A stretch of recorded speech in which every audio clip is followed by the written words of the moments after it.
can feel my body cold against the concrete, but I can't seem to get enough. My mind is fixed on what it wants. I just let you beat me, look can be deceiving. Let you get the best of me, in bed with my worst enemy. This is a no-go, I just can't take hold. This is a danger zone, back up and get me home. This is a no-go, I just can't take hold. This is a danger zone, back up and get me. So put your hand in mine, follow me, let me waste your time. Set up feet, do some stupid shit. Take a seat, let me waste your time. Slow beats up a tower.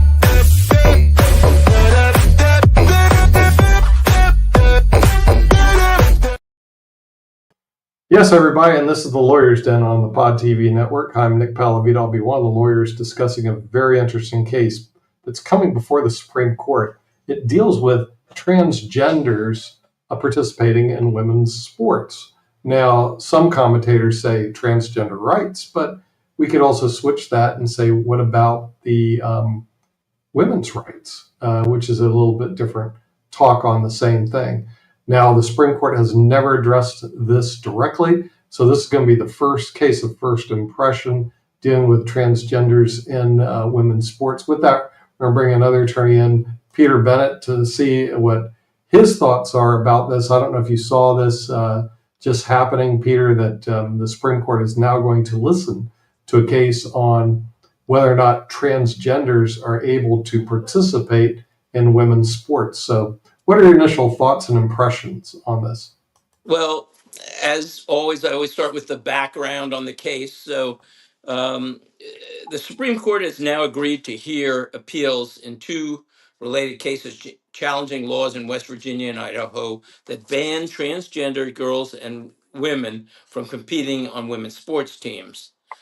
Recently, the court ruled that against transgender plaintiffs in, if I'm pronouncing it right, Skirmeti, which involved puberty blockers, and it did not decide the larger and more important question of whether discrimination based on transgender status triggers more judicial review or more searching judicial review. As more background, more than 24 states have now enacted laws banning transgender women and girls from participating certain sports competitions. On the other side, some of these policies have been blocked by lower courts. The Supreme Court decision on transgender sports bans will put two conservative justices particularly in the spotlight because they have never said anything about in their cases about LGBTQ rights in terms of their record at all. The two justices are Chief Justice Roberts and Justice Neil Gorsuch, who do lean conservative, and both have been avoided revealing their thoughts about the sports case uh, in the blockbuster decision last month, which upheld Tennessee's ban on puberty blockers and hormone therapy for for trans youth. So that's my opening statement. What do you think, Nick? Well, the thing is, every time I hear this issue, the thing that the media keeps saying is LGBTQ rights. What about women's rights? In other words, it's projecting a different image. Because if you look at it, and I have two granddaughters, all right, and I can imagine if they go into sports, and actually they do go into sports. One loves to play basketball, Mm-hmm. and then the thing is, and they go up against a biological male. And the thing is, and that biological male is yelling LGBTQ rights. And what about women's rights? So what are your thoughts on that? I mean, don't women have rights too, or is it just is the world just all about LGBTQ?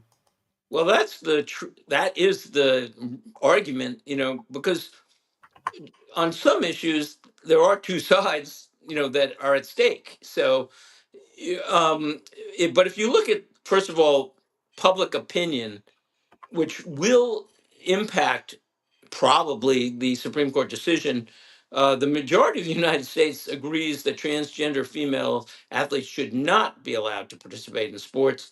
Although that doesn't mean that's the way the courts will definitely rule. But uh, the recent poll by the Associated Press, NORC Center for Public Affairs, and AAP is by no means a conservative institution. If anything, I've criticized them on Wall Street Hackers for being liberal. Oh, and as a footnote, sorry we started late tonight. We had some technical issues, and we usually start at 6:30 p.m. Eastern Standard Time, 6 o'clock Eastern Standard Time, and we follow that usually with Wall Street Hackers at 6:15 Eastern Standard Time on Tuesdays. But now we're running a little late again because of some technical issues. So if you look at the public poll by AP, 7 in 10 adults think transgender females should not be allowed to participate, and 9 out of 10 Republicans think they should not be participating. Many independents do, and about half of Democrats agree. So this is an issue where it tends to be, I've heard 80-20.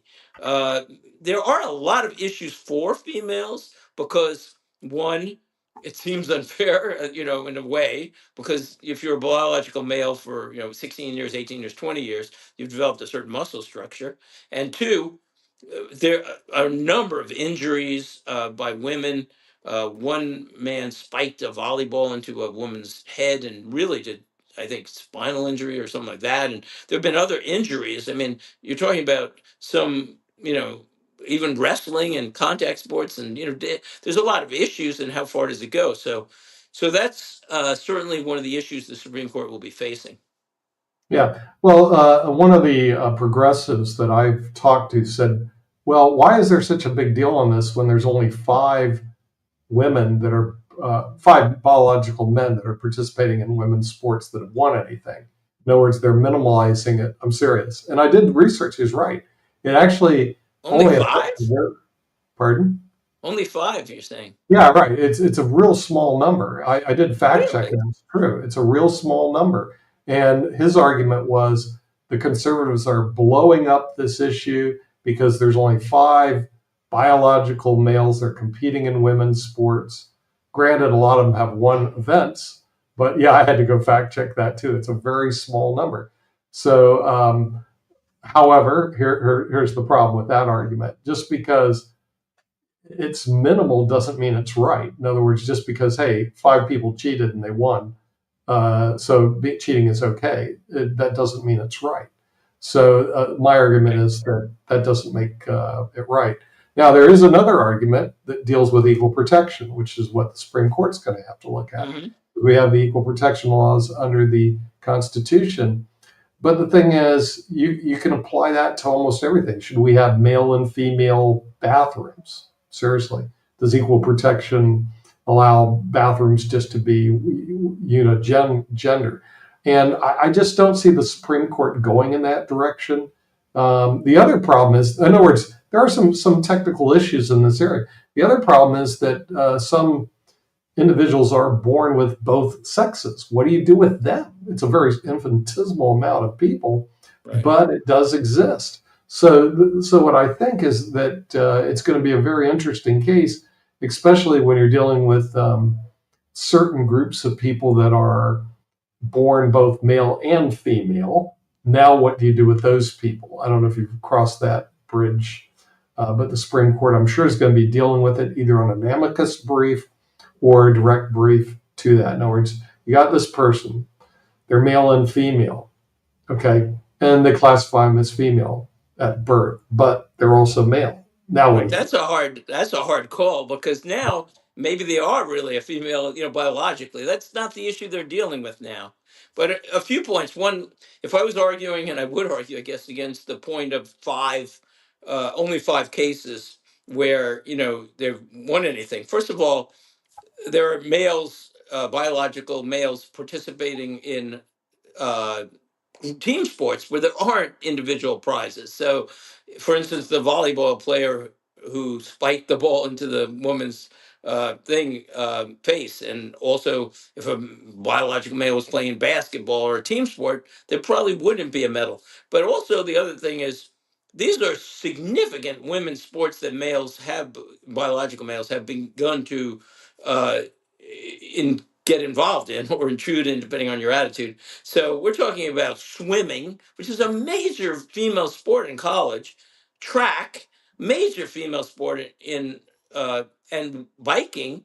And also, I know in weightlifting, there have been males who have won, biological males who won. So now that's not as big a sport, but some of those are really big female sports where females would have very little chance in college, again, level or at any level, to win anymore. And most likely, especially more and more males enter.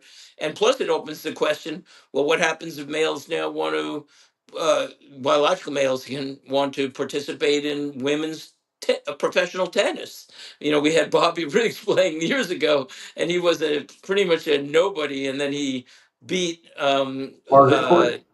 no, he actually, yeah, he beat Cord, and then he lost to another good player. It's just slipping my mind, but very famous woman too. But I'm just saying, he was like a know nothing player who beat one of the champion females. So do then all males, biological males, have the right to participate? And what happens to the WNBA? What happens to women's soccer? What happens? You know, I mean, there's a lot of issues. So I think I can't say for sure, but there's a few reasons that I think that the court, and I'm not even weighing towards it, although I have my opinions, but because we try to stay neutral politically as much as we can on this show. But I think it's likely that the Supreme Court is going to say, no, you're not a protected class, because they would have to create a new protected class. And one, because of the popularity of it; two, because they probably lean towards the popular views; and three, because um, this would create a totally new precedent, and I don't think they're going to be in favor of it. And also, finally, because those two justices, even though I've been given opinions, tend to lead conservative, you know, and I think it would be way out of the mainstream to say transgenders are a protected class. But if I wanted to argue for transgenders, I guess you would say, well, you know, you could make the argument. You could say, I guess, you know, we are, you know, have become females, you know, so why should we be discriminated against? We should be a protected class. So the outlook is not 100%, but if I was predicting, we've been pretty accurate in predicting where the Supreme Court is going on this show. As a matter of fact, I think I won for 100% in terms of the ones that favor Trump and the ones that didn't. Mostly we've been right, at least. Then I would say very likely we're going to have a decision that matches the Tennessee case, and they're going to say, no, you're not a protected class. And and the final point is states' rights. So, in a decision where there is two opinions, let's say, and one is, you know, the argument for females, you know, being protected from biological males. The other one is for biological males who are now converted to have their rights. Then this is, you know, even if it was an equal decision, then it comes into who's going to make the decision. Will it be the opinion of the Supreme Court, or rather states' rights? And the courts tend to shy away from getting involved with state rights. In the end, it should be elected officials and the states themselves which will decide. And that's the great experiment in America, because maybe we'll have states that say, sure, let's try it. And we have states that say, no, we have nothing to do with it. And then over time, you figure out which states, you know, are happy with it, or it stays with a split. Yeah, I did think about the states' right issues, and the Supreme Court loves to defer to the states and Yeah. exercise the 10th Amendment. But the real problem also is NCAA competition is nationwide. So would that mean that if you're playing in California, Good question. yeah, you're playing in California, will they allow biological men to compete? And that's where the NCAA decides to put their national swimming contest. So Leah Thomas can come up and beat everybody, or you can put it in Alabama where they don't allow them to compete. So you have a real problem of deferring to the states when it comes to this, especially as sports are nationwide. So I think that the Supreme Court is going to have to put the hammer down on this in terms of making a decision. Now, how deep they're going to dive into the scientific questions are yet to be seen, because there are some scientific questions as to who is male and who is female. I remember when they asked one person who came in front of the court, not court, but in front of Congress, what's a female? And the person wasn't able to answer it, which was weird, because you could at least give generally what a female is and generally what a male is. and then go, however, there are some abnormalities in science which put people on the both sides of the equation. And now what do you do with those people? I'm Right. not sure if the Supreme Court's going to do that deep of a dive. I Right. really They am. they should they generally historically will shy away from making close calls when they could defer to the states because in the Right. end the states are the elected officials and where's decisions on morality, whatever your position on abortion or any of these cases where there are two sides. You could argue either side, Yeah. whatever my opinions are. And so the point is they are not the elected officials, and so I think they're going to be reluctant to break new ground on this area. But we are out of time, and we have Wall Street Hackers coming up. That's true. So, You're right. So we're going to so have to thanks for go. watching, Lawyers Den. Yep. And we will see you next week. Bye bye. Bye I bye. can feel my body cold against the concrete, but I can't seem to get enough. My mind is fixed on what it wants. I just let you beat me, look at me deceiving. Let you get the best of me, in bed with my worst enemy. This is a no-go, I just can't take hold. This is a danger zone, back up and get me home. This is a no-go, I just can't take hold. This is a danger zone, back up and get me. So put your hand in mine, follow me, let me waste your time.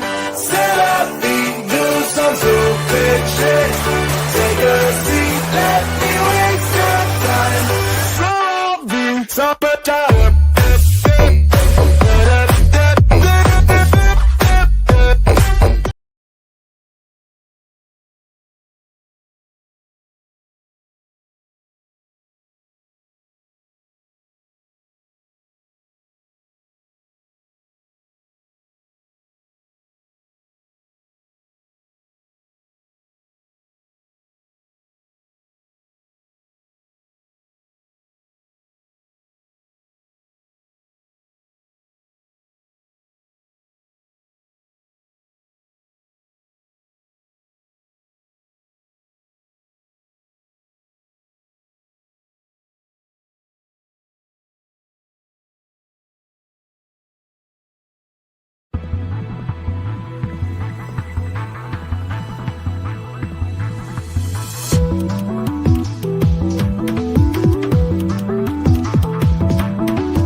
Hello, everybody. Welcome to Wall Street Hackers on the Pod TV network. For those people who are following Lawyers Den, we're moving on to look at the stock market. And with that, we're going to bring in the hacker himself, a graduate from UCLA with a degree in economics, a law degree from the University of Miami, and also an MBA from NYU, spending 17 years on the street with none other than the hacker himself. Let's bring in Peter Bennett to see what's going on in the markets, which is important to more than 50% of the population in the United States that actually own stocks. So that's actually a pretty good ratio.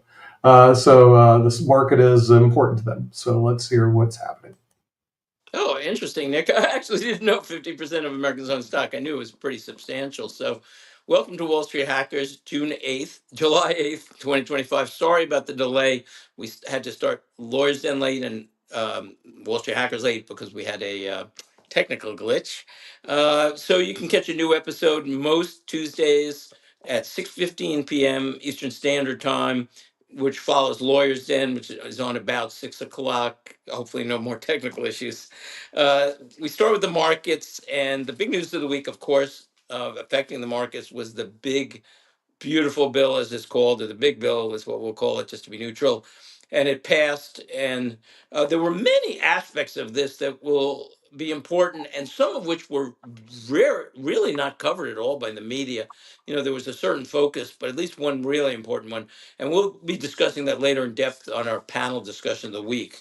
But in terms of the markets themselves, last week I was pointing out very strongly that even though we're at quote record highs, In fact, the market barely has moved since both February this year and November last year. Basically, we're talking about an almost perfectly flat market. It went down, it went up, it went down, it went up. But they keep advertising, oh, record highs. And somebody today on the financial news broadcast was saying, oh, it's up 20% since April, and we think we have momentum. But again, no, going nowhere in the last 8 months. And this week, pretty much no movement again. The S&P and QQQs went from 550 to 552 and 617 to 620. So basically, still flat. And this goes along with my long-term most likely forecast. Nobody can say anything for sure in Wall Street or in finance, but I think flat is the nature of the new market, and there's a bunch of reasons why. And that's what we've been saying, and it's been flat for the last 6 months, and that's what we've been saying it would be. I haven't thought that before, but I think there's a lot of reason why it will be this time. And to go, goes along with J.P. Morgan and Goldman Sachs's forecast of 3 to 6%. They one said 3, one said 6 annual returns for the next decade. So I'm not saying zero because there's inflation, but if inflation is going up at 3 and the market's going up 3, a lot of investors are not doing very well in terms of growth unless you're saving money elsewhere. So it's an important thing to understand that we may be in a flat market, and the reason why is likely stagflation. And the reason for stagflation is basically, most important reason is the massive debt. The United States, even though the media is constantly saying 36 trillion, coming on 37 trillion, the real debt is probably about 125 trillion, as estimated by David Walker, who was the former controller of the United States and who has his own show on this network. Basically, we're talking about unfunded liabilities for Social Security and Medicare, which are massive. I mean, it's gigantic. And so the interest on that debt and the aging demographics in the world, where the world is promising mostly or partly free healthcare and underfunded retirement plans, we're looking at a very tough environment, no matter what the president and Congress does and governments around the world, because they have the expression, I just saw this, demographics is destiny. And the demographics of an aging population will tend to lean towards slower growth. AI will offset some of that, of course. So another report from the media that was a bit misleading. The media reported, and this was in many news sources, 147,000 new jobs added in June, quote, job numbers soar. Except for that was misleading because private businesses added only 74,000 in June. And according to ADP's most recent report, which is very recent, they said that US payrolls fell for the first time in over 2 years, and private payrolls dropped by 33,000. And the reason why the total was greater, this wasn't ADP, but the reason why was, quote, seasonal adjustment in state and educational jobs. And it was kind of a quirk in terms of timing, teachers being laid off for the season and whatever. So the numbers were misleading, but the market took them as, oh, this is a great sign again.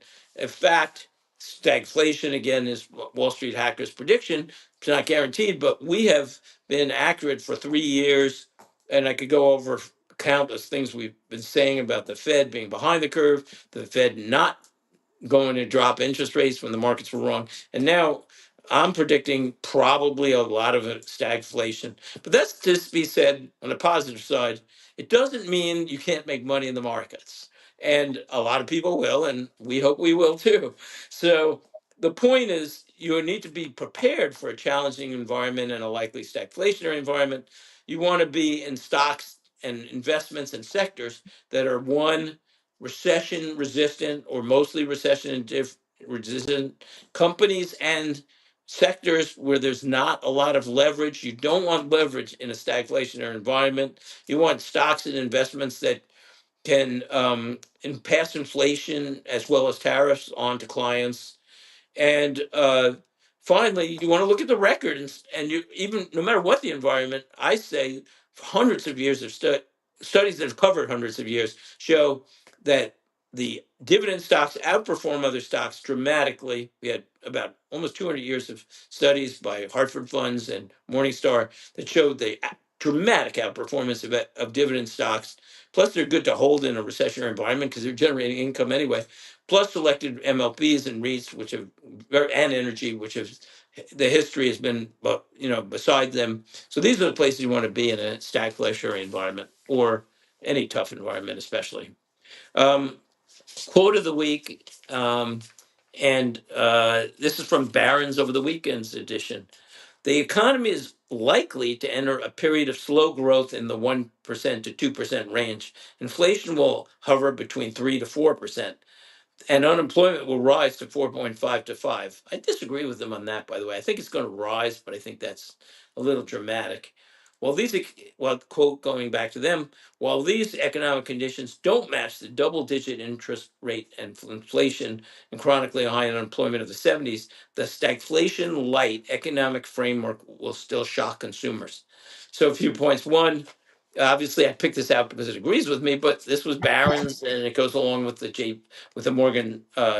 Morgan and the Goldman Sachs of forecast of long-term slower growth. It goes along with the debt, the demographics, and also I like stagflation light, so I'll probably use that again. I will steal that because it's not devastating. It's not going to be like the '70s when the market was tanked by inflation, but that was due to an oil shock. So next segment, why President Trump should give me a call. I wish they would. I really can help in the White House. I have so many ideas. Anyway, so last week I focused on why the Fed's theory that increasing interest rates will slow inflation and lowering interest rates will help unemployment, by the way, and that this is now outdated, or certainly will be outdated soon. I believe it's probably outdated already, because the problem is increasing interest rates increases the cost of the national debt, and then in the end, the U.S. has to print money, as well as other countries if they're increasing their rates. So it's probably wrong. But the other half of this is the Fed now is saying we can't lower rates, which they should, and that we need to anyway, and eventually I think it'll happen for sure, because they need to, because you can't pay debt on interest on this massive debt. So that's real destiny. They need to lower rates. But the theory that tariffs are going to increase inflation is partly true in the short run. Yes, it will increase cost of goods. Some companies will eat the cost. Many will pass it on, as we've talked before. It's a split in what they're going to do. Some will pass on all, some will share it. But the point is, tariffs will slow the economy in a few ways. One, it's a tax, and taxes slow economic growth, and slower growth means slower demand. And tariffs will also hurt some companies, and that will slow their economic prosperity and growth. And I'm not worried too much about a bit slower growth, because we need slower growth in a way just to slow this overheated economy and keep inflation under control, especially with, again, the massive debt when we need to get to zero rates. We need it badly. Uh, Dividend pick of the week. First, disclaimers. Wall Street Hackers is for entertainment only. These are only our opinions. There are no guarantees on any of our suggestions, and consult your financial advisor. So this week we're getting back to our core theory, although this is a small allocation. Footnote, small allocation, because I'm taking most of my risk with MPLX. I love MPLX. I've loved it for years. You can look at the record. It has a great dividend. It has growth. It has tax advantage for U.S. Investors. It is by the only company I can find where I'd put a really big equity allocation to. But this company is really interesting. If I didn't own MPLX, I'd probably own a lot of this. But for a small allocation, I like it. It's Federal Realty Trust, FRT, and I watched it for years, and the value wasn't there. But now, I guess because dividend stocks are out of trend in a way, whatever, the yield is up and the numbers look really good. So FRT is mostly a neighborhood shopping center REIT. It has a lot of open air shopping centers, which I love that sector in general. It has about 102 properties, including 3,500 tenants, and it also has 3,100 residential units and some mixed office space. I'm not thrilled with the office space, but if it's on top of a shopping center, then it's probably pretty solid too. So what I really like about it is, one, many of their properties are grocery anchored, which has to be the best sector, the best a way to structure an open air shopping center because it's necessity based. It draws in people. Its dividend, which it has been increasing for 57 straight years, which is a phenomenal record, is about 4.7%. Don't quote me on that because I didn't write it down, but I think it was about 4.7, somewhere in there. And its FIFO is one that's first. I'm sorry, that's this cash flow. That's $1.70 in the last quarter, which easily covered the 110 dividend, and that's with any reinvestment they're doing in building up properties, and they have projects going on. Their portfolio occupancy is an impressive 93.6%. So you can't get much safer than this. I mean, if there's massive recession or massive inflation, then they'll be hurt, but everybody else will be hurt a lot worse. I mean, this is one of the safest sectors. It's a really solid company with a solid balance sheet and nice cash flows. So for a small allocation, I really like FRT, and I would go with that in or out of an IRA or 401k, even a non-qualified for the growth in the dividend. Okay, we'll bring in Nick for our panel discussion of the week. Hello. What's the panel issue? Okay, the panel question is there anything wrong with the big, beautiful bill? And we'll call it the big bill for both political reasons and also for the fact that it's shorter. So, is there anything wrong with the bill? And of course, we go into our background first. So, Democrats and Elon Musk are extremely critical of the big bill.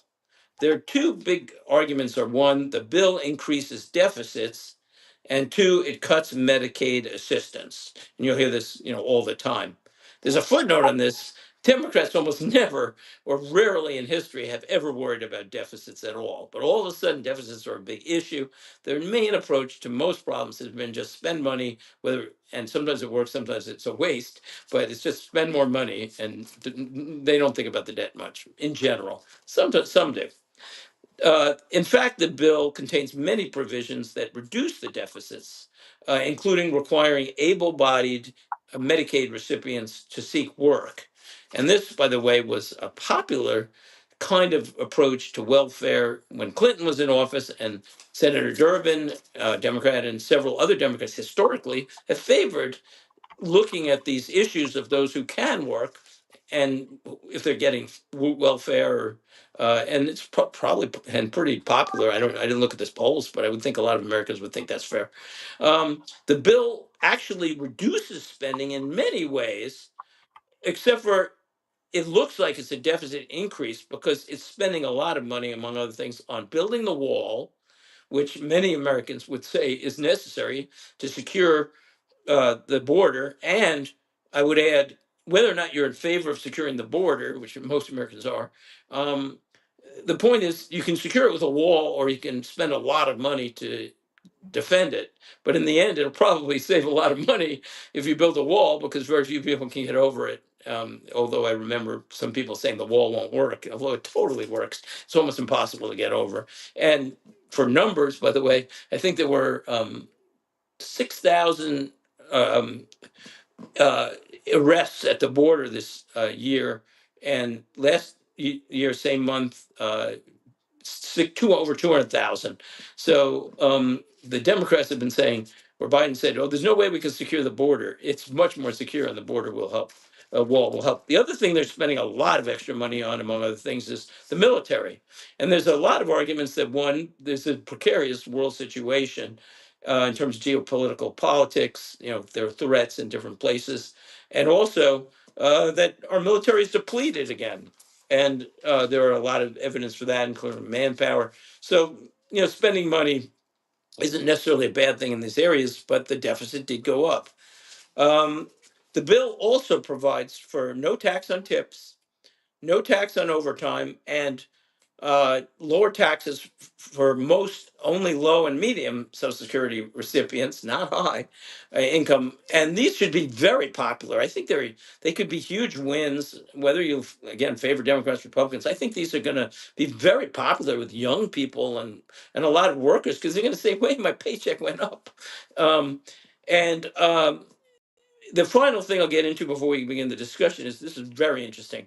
And nobody has covered this just about. I saw an article or two about it. So there is a provision in there that says that there is up to a $1,700 tax credit. And a tax credit is dollar for dollar, not like a deduction. It's worth a lot more under your tax return if you give to an organization that grants scholarships that can be used for schools, including charter schools. So this is going to very likely create a new industry of organizations that take in donations. So if I give $1,700 to an organization like that, I reduce my taxes by exactly $1,700. So this really doesn't on the books show up as a business as big expense from the government because they can underestimate it. But if it's as big as it is, it's actually going to increase the deficit more because they're not going to collect $1,700 from a lot of people. But it's so necessary. The U.S. Education system performs very poorly or fairly poorly, and it has been for years. And a lot of people realize that, even though we spend the most or second most in the world. And Florida is, I love this Florida example. Just a few years ago, Florida was one of the very worst performing states in terms of academics. And we're talking about college enrollment, SAT scores, dot, dot, dot. They put in a policy of $10,000 per student, which could be used for private schools, charter schools, or tutoring. And all of a sudden, they went to the third best within very few years in the country. And a few other states did the same thing and improved dramatically. And the final point is the public schools dramatically increased. I mean, dramatically, because all of a sudden they had competition. I guess they figured out we better focus on reading and writing and, not whatever we were doing. And so the public school scores dramatically increased in terms of public enrollment and colleges. I'm sorry, enrollment in colleges. And, it's just the right thing to do to create competition. It usually works. So, Nick, the question is there anything wrong with the big, beautiful bill? Well, absolutely. And here's one of the thing that I think is completely underreported by the media, which I've yet to see them report. It's what I call linear progression, because we're so math challenged in the United States, they don't even know what we're talking about. But realize here's what the CBO said, that the debt is going to increase 3 to 5 trillion over the next 10 years. And that sounds very benign. If that was it, I would have no problem with it. But that's not it. That's just this bill. Remember, Donald Trump will have 3 more bills that'll get passed in the next 3 years. And let's say that each of them increase the national debt 3 to 5 trillion. Now we're looking at 12. I'm not kidding. We're looking at linear progression. We're looking at 12 to 20 trillion in debt, which means that the United States will be over 50 trillion in debt when Donald Trump leaves office. Now, what really shocks me, Peter, is none of the major networks have reported this. None of the minor networks reported it. I couldn't figure out why didn't they. The reason why is if you ask them about doing linear progression or doing linear algebra or doing something which I think is simple math, they don't know how to do it. So it's beyond their comprehension. But this isn't even hard math. This is not doing, a simplex regression model. This is just really simple math. All you have to do is think, McFly. 3 trillion in debt, another 3 trillion. 5 in your times 4 because he's 4 years in office. That's 12 trillion. You slap that on top of 37 trillion. Yeah, no, I got it. 49 trillion. Hello. Okay, yeah, and that's on the low side. So Nick, interesting. First of all, you addressed the 2 points I had, but I had different opinions. But you are addressing the key points. And first of all, I will say I agree with the big capital I, capital F. If they do this 4 or 5 more times, we're even more sunk than before. But I don't think it's going to go that way. But here's my 2 points. First of all, the CBO has been way off before during the Trump administration on their projections because they use a stagnant and outdated model. So they are not considering two things. First of all, they're not considering they're using very low projections on economic growth. I mean, really low. And it's possible, I expect slower economic growth, but I think they're using 1.7, which would be really bad for the stock market. But the other thing is, they don't even consider the effects. This is definitely going to help growth. And the other thing is they've totally excluded any tariff collections at all. So that's my first point. That's they've been wrong, and they probably will be again. I'm almost positive they're collecting a lot more than expected on tariffs, and I think they'll continue to.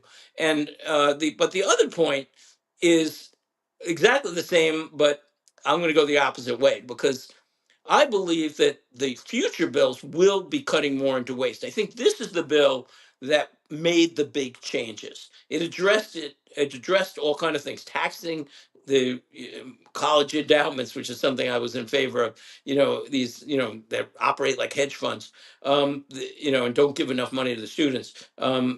Creating charter schools. I think the next ones will be more cutting, and there are two more bills. There are two more bills likely coming up within the next year. How do I know? First of all, Speaker Johnson said it. He expects two more reconciliation bills within the next year. There's probably going to be at least one in the fall, and maybe two in the fall, or maybe one in the fall and one in the spring. And these reconciliation bills, I believe, are going to go much more towards waste because you have to dig into the really the dirt, into the depth to get into these areas where the government's just been wasting and to get more efficient. If you're trying to get more efficient, it's in steps. You get more efficient, then you get more efficient, then you get more efficient, and you get more effective. So my guess is the opposite. My guess is there's going to be a lot of cutting in the fall, and my guess is there's going to be a lot of cutting in the second reconciliation, whether it's in the fall or the spring.